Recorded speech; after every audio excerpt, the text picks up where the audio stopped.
दुर्गम काज जगत के जेते सुगम अनुग्रह तुमरे तेते ओम हनु हनुमते नमः। यानी कि संसार के जितने भी कठिन कार्य हैं वे हनुमान जी की कृपा से सहज और सुलभ हो जाते हैं। तो प्रेम से बोलिए हनुमान जी की जय। हनुमान जी को पराक्रम, बल, सेवा और भक्ति के आदर्श देवता माने जाते हैं। इसी वजह से पुराणों में हनुमान जी को सकल गुण निधान भी कहा गया है। गोस्वामी तुलसीदास ने भी लिखा है कि चारों जुग प्रताप तुम्हारा है, प्रसिद्ध जगत उजियारा। इस चौपाई का अर्थ है कि हनुमान जी इकलौते ऐसे देवता हैं जो हर युग में किसी न किसी रूप गुणों के साथ जगत के लिए संकट मोचन बनकर मौजूद रहेंगे। शास्त्रों में कहा गया है कि हनुमान जी की सेवा करने और उनका व्रत रखने से उनकी विशेष कृपा अपने भक्तों पर बनी रहती है। ज्योतिष शास्त्रों के अनुसार हनुमान जी का व्रत करने से कुंडली में मौजूद सभी ग्रह शांत हो जाते हैं और उनकी असीम कृपा प्राप्त होती है। अपने भक्तों पर आने वाले हर संकट को हनुमान जी दूर करते हैं। संतान प्राप्ति के लिए हनुमान जी का व्रत फलदायी माना जाता है। इस व्रत को करने से भूत, प्रेत और काली शक्तियों का प्रभाव नहीं पड़ता है। मंगलवार का व्रत करने से सम्मान, साहस, पुरुषार्थ बढ़ता है। अब आइए सुनते हैं हनुमान जी की कथा। व्यास जी ने कहा कि एक बार नैमिषारण्य तीर्थ में 80,000 मुनि एकत्र होकर पुराणों के ज्ञाता श्री सूत जी से पूछने लगे कि हे महामुने, आपने हमें अनेक पुराणों की कथाएं सुनाई है। अब कृपा करके हमें ऐसा व्रत और कथा बताएं जिसके करने से संतान की प्राप्ति हो तथा मनुष्यों को रोग, शोक, अग्नि, सर्प, दुख आदि का भय दूर हो, क्योंकि कलयुग में सभी जीवों की आयु बहुत कम है। फिर इस पर उन्हें रोग, चिंता के कष्ट लगे रहेंगे तो फिर वह श्री हरि के चरणों में अपना ध्यान कैसे लगा सकेंगे। श्री सूत जी बोले कि हे मुनियों, आपने लोक कल्याण के लिए बहुत ही उत्तम बात पूछी है। एक बार युधिष्ठिर ने भगवान श्री कृष्ण से लोक कल्याण के लिए यही प्रश्न किया था। भगवान श्री कृष्ण और युधिष्ठिर का संवाद मैं तुम्हारे सामने कहता हूँ, इसे ध्यान देकर सुनो। एक समय पांडवों की सभा में श्री कृष्ण जी बैठे हुए थे। तब युधिष्ठिर ने भगवान श्री कृष्ण से प्रश्न किया कि हे मधुसूदन, हे गोविंद, आपने मेरे लिए अनेकों कथाएं सुनाई है। आज आप कृपा करके ऐसा व्रत या कथा सुनाएं जिसके करने से मनुष्य को रोग, चिंता का भय समाप्त हो और उसको पुत्र की प्राप्ति हो। हे प्रभु, बिना पुत्र के जीवन व्यर्थ है। पुत्र के बिना मनुष्य नरकगामी होता है। पुत्र के बिना मनुष्य पितृऋण से छुटकारा नहीं पा सकता और न ही उसका पुनग नामक नरक से उद्धार हो सकता है। अतः पुत्रदायक व्रत बतलाएं। भगवान श्री कृष्ण बोले कि हे राजन, मैं एक प्राचीन इतिहास सुनाता हूँ, आप इसे ध्यान पूर्वक सुनो। कुंडलपुर नामक एक नगर था। उसमें नंदा नामक एक ब्राह्मण रहता था। भगवान की कृपा से उसके पास सब कुछ था, फिर भी वह दुखी था। इसका कारण यह था कि ब्राह्मण की स्त्री सुनंदा की कोई संतान नहीं थी। सुनंदा पतिव्रता थी, भक्ति पूर्वक श्री हनुमान जी की आराधना करती थी। मंगलवार के दिन व्रत करके अंत में भोजन बनाकर हनुमान जी को भोग लगाने के बाद ही स्वयं भोजन किया करती थी। एक बार मंगलवार के दिन ब्राह्मणी गृह कार्य की अधिकता के कारण हनुमान जी को भोग न लगा सकी, तो इस पर उसे बहुत दुख हुआ। उसने कुछ भी नहीं खाया और अपने मन में प्रण किया कि अब तो अगले मंगलवार को ही हनुमान जी का भोग लगाकर अन्न जल ग्रहण करूंगी। ब्राह्मणी सुनंदा प्रतिदिन भोजन बनाती, श्रद्धा पूर्वक पति को खिलाती, परंतु स्वयं भोजन नहीं करती और मन ही मन श्री हनुमान जी की आराधना करती थी। इसी प्रकार 6 दिन गुजर गए और ब्राह्मणी सुनंदा अपने निश्चय के अनुसार भूखी प्यासी निराहार रही। अगले मंगलवार को प्रातःकाल ब्राह्मणी सुनंदा बेहोश होकर गिर पड़ी। ब्राह्मणी सुनंदा की इस असीम भक्ति के प्रभाव से श्री हनुमान जी बहुत प्रसन्न हुए और प्रकट होकर बोले कि हे सुनंदा, मैं तेरी भक्ति से बहुत प्रसन्न हूँ, तू उठ और वर मांग। सुनंदा अपने आराध्य देव श्री हनुमान जी को देखकर आनंद की अधिकता से विहल हो श्री हनुमान जी के चरणों में गिरकर बोली कि हे प्रभु, मेरी कोई संतान नहीं है, कृपया करके मुझे संतान प्राप्ति का आशीर्वाद दें तो आपकी अति कृपा होगी। श्री महावीर जी बोले कि तेरी इच्छा पूर्ण होगी, तेरे घर एक कन्या पैदा होगी, उसके अष्टांग प्रतिदिन सोना दिया करेंगे। इस प्रकार कहकर श्री महावीर जी अंतर्ध्यान हो गए। ब्राह्मणी सुनंदा बहुत हर्षित हुई और सभी समाचार अपने पति से कहा। ब्राह्मण देव कन्या का वरदान सुनकर कुछ दुखी हुए, परंतु सोना मिलने की बात सुनी तो बहुत प्रसन्न हुए। विचार किया कि ऐसी कन्या के साथ मेरी निर्धनता भी समाप्त हो जाएगी। श्री हनुमान जी की कृपा से वह ब्राह्मणी गर्भवती हुई और 10वें महीने में उसे बहुत ही सुंदर पुत्र की प्राप्ति हुई। यह बच्ची अपने पिता के घर में ठीक उसी तरह से बढ़ने लगी जिस प्रकार शुक्ल पक्ष का चंद्रमा बढ़ता है।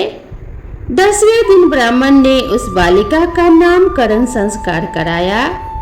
उसके कुल पुरोहित ने उस बालिका का नाम रत्नावली रखा, क्योंकि यह कन्या सोना प्रदान किया करती थी।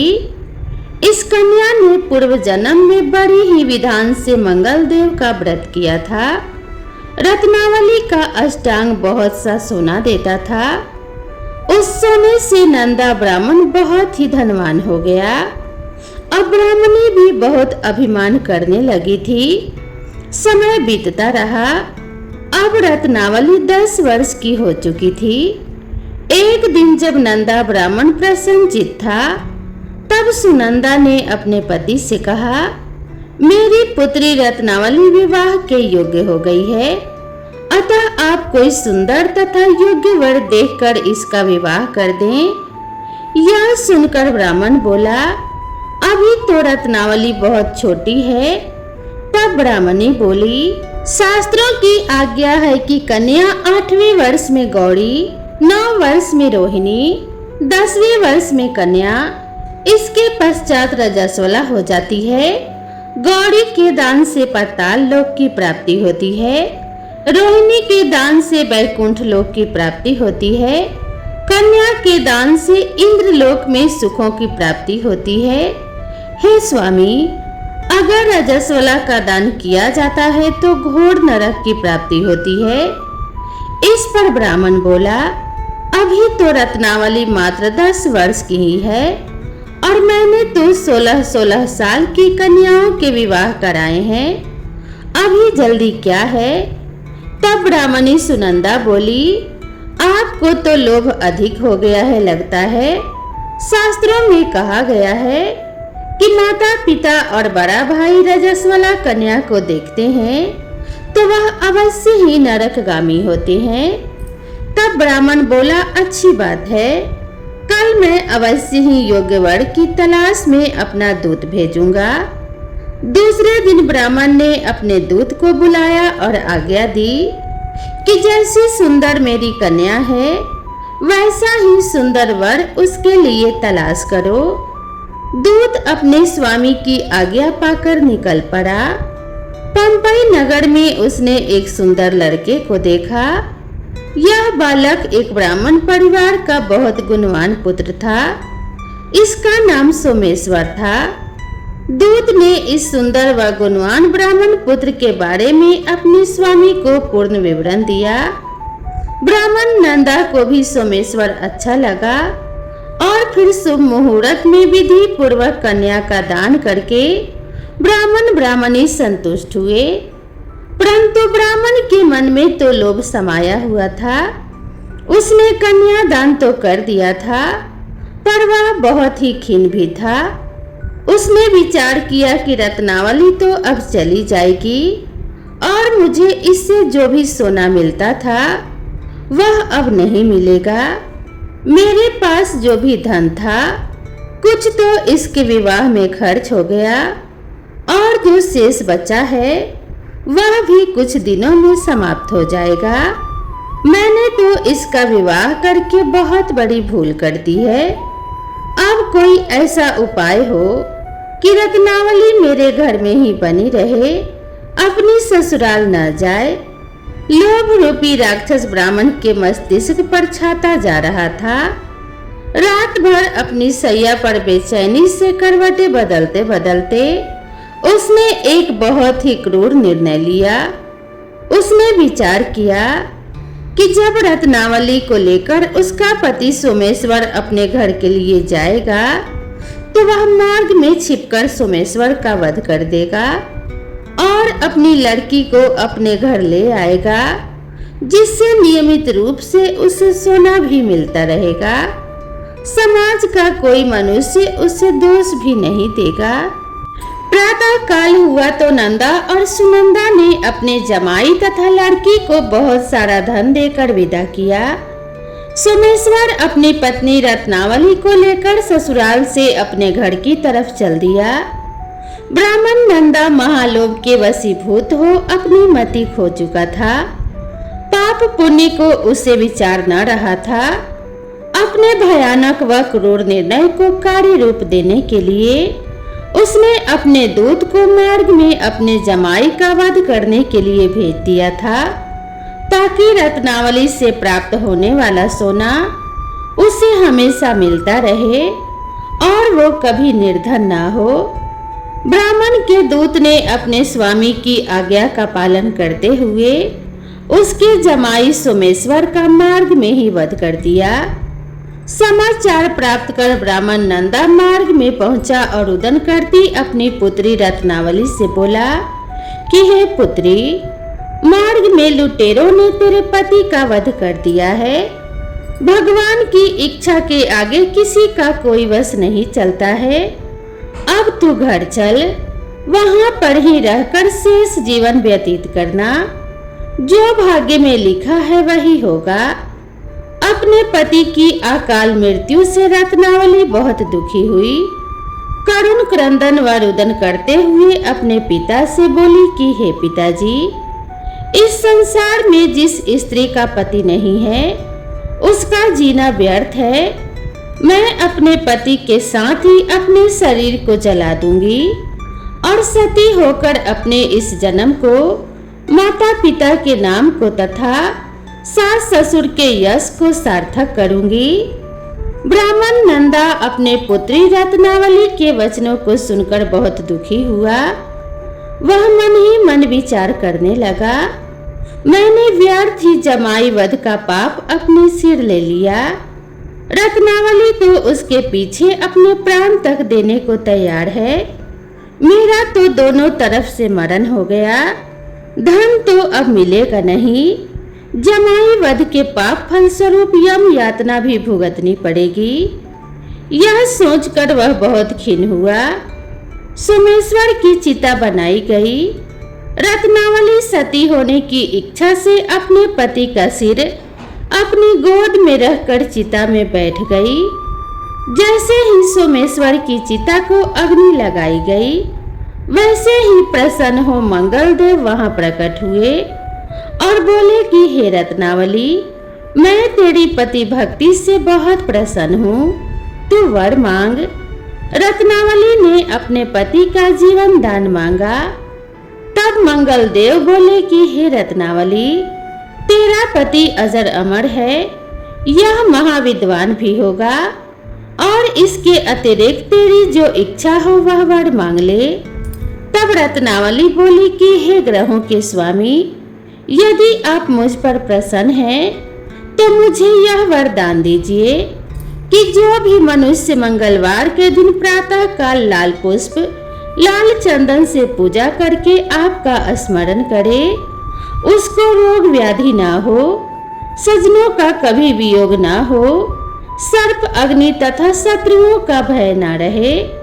जो स्त्री मंगलवार का व्रत करे वह कभी विधवा ना हो। मंगल देव तथा अस्तु कहकर अंतर ध्यान हो गए। सोमेश्वर मंगल देव की कृपा से जीवित हो उठा। रत्नावली अपने पति को पुनः प्राप्त कर बहुत प्रसन्न हुई और मंगल देव का व्रत प्रत्येक मंगलवार को करके व्रत राज और मंगल देव की कृपा से इस लोक में सुख ऐश्वर्य को भोगते हुए अंत में अपने पति के साथ स्वर्ग लोक को गई। तो आइए अब सुनते हैं मंगलवार व्रत की दूसरी कथा। ऋषि नगर में केशवदत्त ब्राह्मण अपनी पत्नी अंजलि के साथ रहता था। केशवदत्त के घर में धन संपत्ति की कोई कमी नहीं थी। नगर में सभी केशवदत्त का सम्मान करते थे, लेकिन केशवदत्त संतान नहीं होने से बहुत चिंतित रहता था। दोनों पति पत्नी प्रत्येक मंगलवार को हनुमान जी की पूजा करते थे। विधिवत मंगलवार का व्रत करते हुए कई वर्ष बीत गए। ब्राह्मण बहुत निराश हो गया, लेकिन उसने व्रत करना नहीं छोड़ा। कुछ दिनों के बाद केशवदत्त हनुमान जी की पूजा करने के लिए जंगल में चला गया।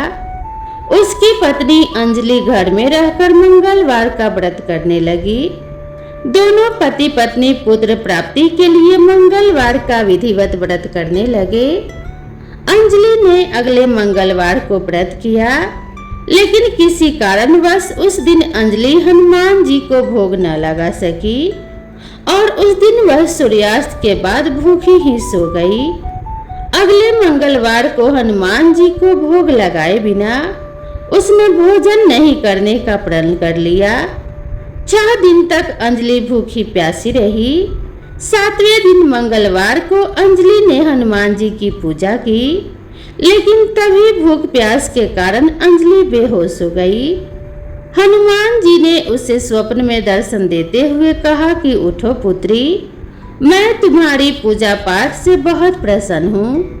तुम्हें सुंदर और सुयोग्य पुत्र होने का वर देता हूँ। यह कहकर हनुमान जी अंतर ध्यान हो गए। तत्काल अंजलि ने उठकर हनुमान जी को भोग लगाया और स्वयं भोजन किया। हनुमान जी की अनुकंपा से अंजलि ने एक सुंदर शिशु को जन्म दिया। मंगलवार को जन्म लेने के कारण उस बच्चे का नाम मंगल प्रसाद रखा गया। कुछ दिनों बाद अंजलि का पति केशवदत्त भी घर लौट आया। उसने मंगल को देखा तो अंजलि से पूछा, यह सुंदर बच्चा किसका है? अंजलि ने खुश होते हुए हनुमान जी के दर्शन देने और पुत्र प्राप्त होने के वरदान देने की सारी कथा सुना दी, लेकिन केशवदत्त को उसकी बातों पर विश्वास नहीं हुआ। उसके मन में पता नहीं कैसे यह कलुषित विचार आ गया कि अंजलि ने उसके साथ विश्वासघात किया है। अपने पापों को छिपाने के लिए अंजलि झूठ बोल रही है। केशवदत्त ने उस बच्चे को मार डालने की योजना बनाई। एक दिन केशवदत्त स्नान के लिए कुएं पर गया। मंगल भी उसके साथ था। केशवदत्त ने मौका देखकर मंगल को कुएं में फेंक दिया और घर आकर बहाना बना दिया कि मंगल तो कुएं पर मेरे पास पहुंचा ही नहीं। केशवदत्त के इतना कहने के ठीक बाद मंगल दौड़ता हुआ घर लौट आया। केशवदत्त मंगल को देखकर बुरी तरह हैरान हो उठा। उसी रात हनुमान जी ने केशवदत्त को स्वप्न में दर्शन देते हुए कहा, तुम दोनों के मंगलवार के व्रत करने से प्रसन्न होकर मैंने पुत्र जन्म का वर दे दिया था, फिर तुम अपने पत्नी पर शक क्यों करते हो? उसी समय केशवदत्त ने अंजलि को जगाकर उससे क्षमा मांगते हुए स्वप्न में हनुमान जी के दर्शन देने की सारी कहानी सुनाई। केशव दत्त ने अपने बेटे को हृदय से लगाकर बहुत प्यार किया। उस दिन के बाद सभी आनंद पूर्वक रहने लगे। मंगलवार का विधिवत व्रत करने से केशव दत्त और उसके सभी कष्ट दूर हो गए। इसी तरह जो भी स्त्री पुरुष विधिवत मंगलवार का व्रत करके व्रत कथा सुनते हैं, हनुमान जी उनके सभी कष्ट दूर करके घर में धन संपत्ति का भंडार भर देते हैं। शरीर के सभी रक्त विकार के रोग भी नष्ट हो जाते हैं। तो प्रेम से बोलिए ओम हनु हनुमते नमः। हनुमान जी के चरणों में शीश नवाते हुए हम आप सभी के साथ मिलकर हनुमान जी से प्रार्थना करते हैं कि हे प्रभु, अपने सभी भक्तों का कल्याण करना, इस कथा को सुनने एवं पढ़ने वालों का सदा कल्याण करना, अपने भक्तों के जीवन से भय रोग और दुख को दूर करके सुख समृद्धि का आशीर्वाद प्रदान करना। इसी मंगल कामना के साथ आप सभी से विदा लेते हैं। मिलते हैं इसी तरह की नई कथा और नई कहानी के साथ। तब तक आप सभी दोस्तों से निवेदन है कि चैनल पर पहली बार आए हैं तो चैनल को सब्सक्राइब करना ना भूलें और इसी तरह की नई नई कथा और नई नई कहानियों के लिए मेरे चैनल से जुड़े रहें। वीडियो को लाइक करें और शेयर करें। तो मिलते हैं नेक्स्ट वीडियो में, तब तक के लिए राधे राधे।